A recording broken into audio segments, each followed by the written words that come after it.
Shalom Javerín, les habla el Rab Joseph. Damos gracias al Eterno. Tenemos una semana más con el estudio de la Torah y la verdad es que no es un estudio, es un comentario muy breve, siempre luchando un poco con el tiempo, y lo otro es que la Torah requiere, ¿cierto?, mucho más que más de 15 minutos como para recién tratar de sacar todo lo que encierra para nosotros. Estamos en la semana que se inicia con el 21 de enero del 2024. Esta semana corresponde a la semana del 11 del mes de Shevat del año 5784. Y la parashá de esta semana es la parashá Beshalach, la parashá número 16. Y, y esta se encuentra en el Sefer Shemot, capítulo 13, verso 17 al 17, verso 16. La Haftará se encuentra en el libro de Jueces, capítulo 5, va del verso 1 al 31. Y lo bueno de esta parashá es que, o lo mejor dicho, lo sabroso de este pasaje, es que nos encontramos a puertas de uno de los milagros, entre comillas. Vamos a ver si efectivamente fue un milagro, uno de los milagros más extraordinarios que se registran en la Torah, y es el Kriyat Yamsuf. Y vamos a ver lo que podemos encontrar de este pasaje, entendiendo, ¿cierto?, como ya dije al principio, que eh, muy difícil en 15 minutos tener una idea, ¿cierto?, de qué está hablando en realidad la parasha. Vamos a leer la Torah, Beshalach, capítulo 13, verso 17. Vayehi Beshalach paro et Ham, ולא נחם אלוקים דרך ארץ פלישתים, כי קרוב הוא. כי אמר אלוקים פן ינחם העם בראותם מלחמה, ושובו מצרימה. Y sucedió que cuando el faraón los envió fuera, dice acá, al pueblo, Dios, el Eterno, no los condujo por la ruta de la tierra de los Filistín, ya, y aun cuando era cercana, pues el Eterno dijo: quizá el pueblo cambie de idea cuando vean la guerra y regresen a Misraim. Así que Dios hizo que el pueblo hiciera un rodeo por la ruta del desierto hasta el mar de juncos. Y los hijos de Israel subieron armados, aquí dice armados, pero también puede traducirse quinteados, ya lo hemos explicado en otras oportunidades, de la tierra de Misraim. Y Moshe había tomado los huesos de Joseph consigo, ya que él había hecho jurar a los hijos de Israel, diciendo: de cierto Dios los tomará en cuenta, y entonces harán subir mis huesos de aquí con ustedes. Bueno, hasta ahí. ¿Y por qué es interesante lo que, incluso desde el propio inicio de esta parasha? Acá tenemos lo que en términos eh, hebreos conocemos como el Kriyat Yansuf, que se traduce malamente como la división del Mar Rojo, en realidad. Kriyat no significa división, y Yamsuf tampoco significa Mar Rojo. Y vamos a ver, ¿cierto?, qué podemos comentar de lo que nos permite solamente en los textos ciertas palabras. Aquí dice, ¿cierto?, que cuando fueron enviados, ¿cierto?, Beshalach, Veyehi Beshalach, Paro et Ham, cuando sucedió que cuando envió Faraón al pueblo, ¿cierto?, Lo Naham Elohim, no lo condujo el Eterno de Erejeres Pilistim por el camino, la ruta, ¿cierto?, del camino de la tierra de los Pilistim, Kikarovhu, aun cuando estaba cerca. Ki amar Hashem, porque dijo el Eterno, dice: Peinin Ahem Haam, Virotam Milchama. Quizá el pueblo cambie de idea cambie de parecer cuando vea la guerra. Es decir, el pueblo salió muy contento. Y dice, y regresan a Egipto. El pueblo salió muy contento, pero puede ocurrir algo en el camino que los haga, ¿cierto?, cambiar de parecer, cambiar de idea, cambiar de estado de ánimo, cambiar de emoción, y, y eso es lo que el Eterno no quiere. Y ahí está la parasha. El, el cruce del Mar Rojo, o el Kriyat Yam-Suf, ¿cierto?, eh, representa uno de los milagros más extraordinarios de la Torá, pero además representa uno de los retos más extraordinarios para el hombre. Hay algunos sabios, algunos comentaristas, ¿cierto?, que dicen que este no fue un milagro, y explican por qué, ¿ya? Desde el punto de vista de los Tenoim, no fue un milagro, en realidad. Pero antes de llegar ahí, me quiero centrar en el tema del Kriyat Yam-Suf. Resulta que la palabra Kriyat, ¿cierto?, que se dice, ¿cierto?, división, en hebreo en hebreo no significa división. División se dice Hilek, o se dice Pileg, o se dice Ifrid, de donde viene, ¿cierto?, la palabra que usamos para la verajá, de cuando se hace, ¿cierto?, la jalá, ¿cierto?, y Afrid, de ahí viene del Leafrid. O Hatzá también significa división, pero no Kriyat. Y Kriyat significa romper en pedazos. Tú tienes un todo, tú tienes algo, ¿cierto? Lo arrojas contra otro objeto, contra el suelo, contra la pared, y esto se rompe en pedazos. Eso significa Kriyat. Y Yam Suf, ¿cierto? Yam significa mar o aguas, y Suf significa juncos. Acá en Chile nosotros les decimos totora, se le llama totora a los juncos. Pero además las letras de la palabra Suf son las mismas letras de la palabra Sof, que significa final. Es el mar del final. Y lo que aquí me llama mucho la atención es el tema de las emociones. ¿Por qué el Eterno temía, cierto?, de que ante la guerra, dijo, porque van a ver la guerra y van a cambiar de parecer. Debemos nosotros entender el contexto, ¿cierto? Los hijos de Israel vienen saliendo después de 10 plagas, de una forma apresurada, de una forma agónica, ¿cierto? Están preocupados de los niños, del ganado, de las ruedas de sus carros, ¿cierto?, de la matzá que no ha leudado, de lo que van a llevar para el camino, ¿cierto? Además de eso, tienen que pedir cada varón hebreo a un varón egipcio joyas y oro y plata, y cada mujer hebrea a una mujer egipcia, oro y plata. Están preocupados de todas esas cosas. Entonces hay un montón aquí hay un mar, pero un mar de emociones. Eso es lo que hay. Los hijos de Israel ya vieron que la mano poderosa del Eterno ha hecho cosas extraordinarias por el pueblo.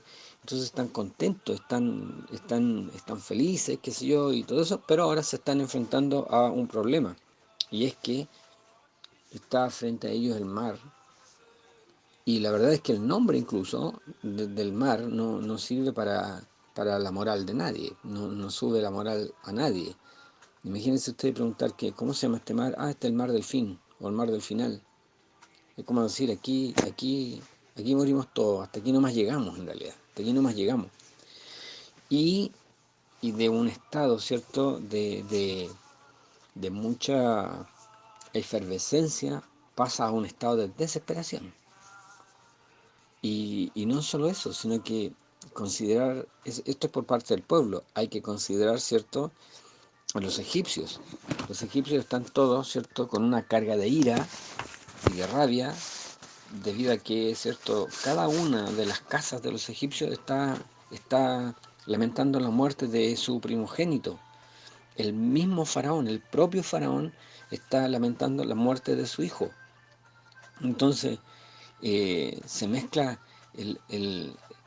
el dolor, el llanto, la desesperación, la ira, la rabia, la falta de fe, la duda, el temor en todos estos protagonistas. Y no olvidando, evidentemente, al líder, a Moisés, que también es un hombre, que también es ser humano, que también corre sangre por sus venas y que también enfrentado a esta situación, eh, también es, cierto, una mezcla de muchas emociones, una mezcla de muchas emociones. El pueblo va donde Moisés y le dice a Moisés, estamos en un problema. Moisés va luego y lo consulta, ¿cierto? Le pasa este problema al Eterno. Entonces, este es conocido como el mar de las emociones. Ahora, ¿por qué es importante detenernos acá? Eh, Porque el hombre básicamente está sujeto a las emociones. Y son las emociones en el hombre la que, las que no le dejan vivir tranquilo. Me explico. Eh, si nosotros pensamos qué porcentaje de decisiones tomamos en nuestra vida que esté basada en las emociones, nos vamos a dar cuenta que la mayor parte de ellas son, ¿cierto?, tomadas desde la base de la emoción. Son, y de hecho nuestros sabios nos dicen que son las emociones del hombre las que le causan su muerte. Y no tenemos que ir muy lejos para encontrar ciertos indicios de esto. O sea, le dan a nuestro padre Jacob la noticia de que Joseph, ¿cierto?, fue despedazado por una fiera, por una bestia, y él dice, hasta la muerte voy a seguir yo, hasta la muerte voy a seguir yo con esta pena, voy a bajar a la tumba con esta pena. Y después, en el reencuentro con Joseph, dice, de hecho, dice la escritura que el espíritu de Jacob revivió, es decir, él estaba muerto por la pena de la noticia, que sin embargo, sin duda, es una noticia terrible para cualquier padre. Perder un hijo es una cosa terrible. Entonces, eh, estamos aquí frente a lo mejor, efectivamente, de cierta forma, este era el Yamsuf, el mar del fin, el mar del final, el final para todo. Hasta aquí nomás llegamos todo. ¿Por qué? Porque son efectivamente las emociones las que dictaminan, ¿cierto?, el fin de todo, el fin de todo. Con cuánta frialdad, por ejemplo, uno decide casarse, o con cuánta emoción uno decide casarse. ¿Quién lo decidió? Uno lo decidió con la cabeza, con la sangre fría, muy bien calculado, o lo decidió desde el corazón. ¿Con cuánta emoción decidimos seguir al Señor y servirle? O con cuánta emoción decidimos, ¿cierto?, trabajar en su obra, y con cuánta rapidez, ¿cierto?, nos bajamos del carro, con cuánta rapidez cambiamos de parecer. Lo que al principio nos parecía tan extraordinario ahora ya no nos gusta. Y las promesas que le hicimos al Señor, estamos esperando rápidamente que llegue Yom Kippur para anularlas. En vez de hacer un esfuerzo para cumplirlas, esperamos Yom Kippur para anularlas. Entonces nosotros también, ¿cierto?, estamos y somos representados por nuestros padres frente al Kriyat Yamsuf. Es decir, lo que va a tener que hacer el Santo Bendito es algo tan extraordinario que rompa, por eso se llama Kriyat, que rompa en pedazos todas nuestras emociones, todas nuestras emociones. Ya le está diciendo a Moshe, ¿cierto?, no los lleves por la tierra de los filisteos del Filistín, aun cuando está cerca, porque el pueblo va a cambiar de idea cuando vea la guerra. Y, y la verdad es que nuestra tradición nos dice que esta guerra se refiere, ¿cierto?, a los huesos de parte de una de las tribus que se adelantó y salió antes no en el tiempo de Dios, y fueron muertos en el camino por los Filistim, y ahí estaban sus huesos. Y el pueblo se iba, imagínense usted, huir, ¿cierto?, de lo que fue su hogar durante 215 años, y el camino está sembrado o de cadáveres, o de huesos, de esqueletos, de calaveras, y imagínense lo que, ¿cierto?, lo que sucede con el valle de sombra y de muerte. Nuestra tradición nos dice que fue Abraham, nuestro padre. Abraham vino cuando venía de Ur de los Caldeos, él entra a Canaán y entra por el sur. Entonces, y en esa tierra, que era una tierra es una tierra muy desértica, se usaba ahí para quemar, ¿cierto?, incienso y cosas a los ídolos, y de hecho se hacían sacrificios humanos y se quemaban ahí. Y pasar por ahí era pasar por un valle de sombra y de muerte. Y la frase, aunque ande en valle de sombra y de muerte, en nuestra tradición nos enseña que la, la, la acuñó Abraham vino, y que pasó de tradición, ¿cierto?, por tradición de uno a otro hasta llegar a David, y David la puso en un salmo. Pero imagínense ustedes entrar en un terreno así con la convicción, o con la fe, o con la esperanza, mejor dicho, de que vas a una tierra mejor, donde fluye leche y miel, pero el camino está sembrado de cadáveres. Entonces, es muy bien llamado ¿cierto?, el mar de las emociones. El mar de las emociones. Con cuánta frecuencia el Eterno tiene que hacer pedazos, que romper delante de nosotros nuestras emociones, para hacernos entender que las cosas las hacemos de corazón, pero con un corazón frío y calculado. Frío y calculado. Y sobre todo servir al Señor. Yo me puedo cambiar de trabajo el día que quiera. Yo me puedo cambiar, ¿cierto?, de casa el día que quiera. Pero ya tomar decisiones de cambio que son trascendentales para nosotros, ¿cierto? Cambiar, cambiar un matrimonio, cambiar de esposo, cambiar de esposa, cambiar una cajal, cambiar de Dios, en el que hemos creído siempre, ahora ya no creemos.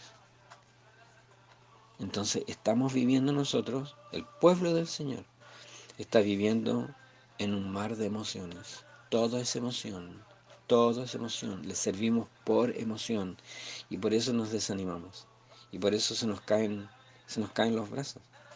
Por eso se nos caen los brazos. Aquí vemos que el pueblo ya comenzó a llorar, comenzó a lloriquear, comenzó a lamentarse. Mejor nos hubiese sido morir en Egipto que morir acá. Comenzaron las quejas, las murmuraciones, el llanterío. Emoción, todo es emoción, todo es emoción. Por eso le dice Moisés al pueblo: quédense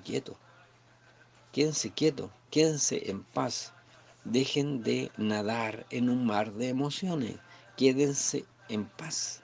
No dice quédense quieto, porque tú puedes estar quieto en tu casa paralizado de miedo o de pena. No, quédense en paz, confíen en Dios, confíen en Dios. No tomen decisiones desde la base de las emociones. ¿Por qué? Porque nos hacen hablar lo que no debemos, decir lo que no debemos y hacer lo que no debemos, para después lamentarnos. Tenemos un caso típico en el Brit Hadashah, cuando Shimon Kefas le dice a nuestro bendito Raboni: aunque todos te dejen, yo nunca te dejaré, y yo voy a ofrecer mi vida por ti. Perdón. Y voy a ofrecer mi vida por ti. ¿Desde qué, desde qué base él dijo lo que dijo? ¿Sobre qué fundamento él prometió lo que prometió?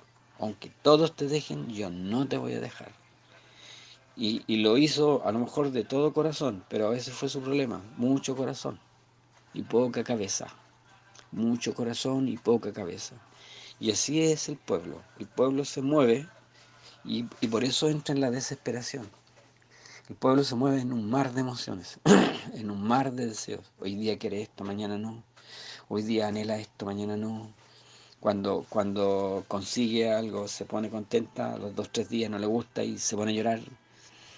Y esto lo tenemos representado incluso En el episodio cuando Yeshua, nuestro Mesías, no nuestro Mesías, el Mesías, porque Él es el único Mesías.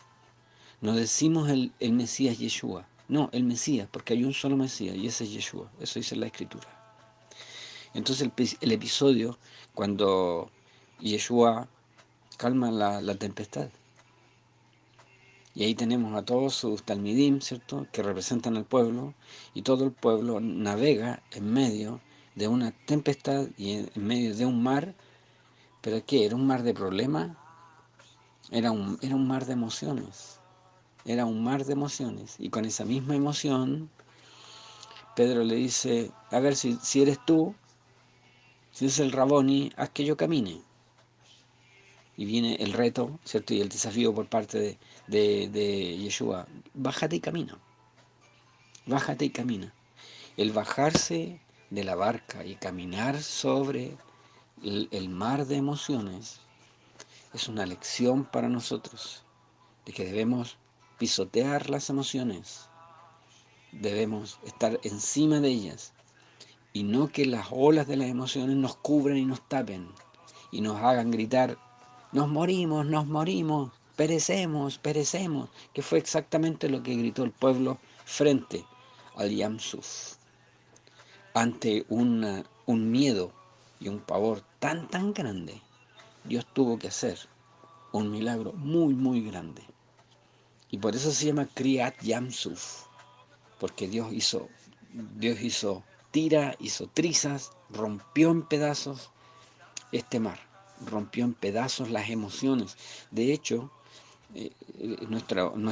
la misma escritura, esto no es una idea rabínica, las mismas escrituras dicen que, ¿cierto? Cada uno, cada una de las tribus de los hijos de Israel viajaba, ¿cierto?, por escuadrón bajo su propia bandera, de donde deducen nuestros sabios de que el mar por lo menos se rompió en 12 piezas, por lo menos se abrió y se rompió el mar en 12 piezas, para que cada uno pudiera, ¿cierto? Cada tribu era un montón de gente.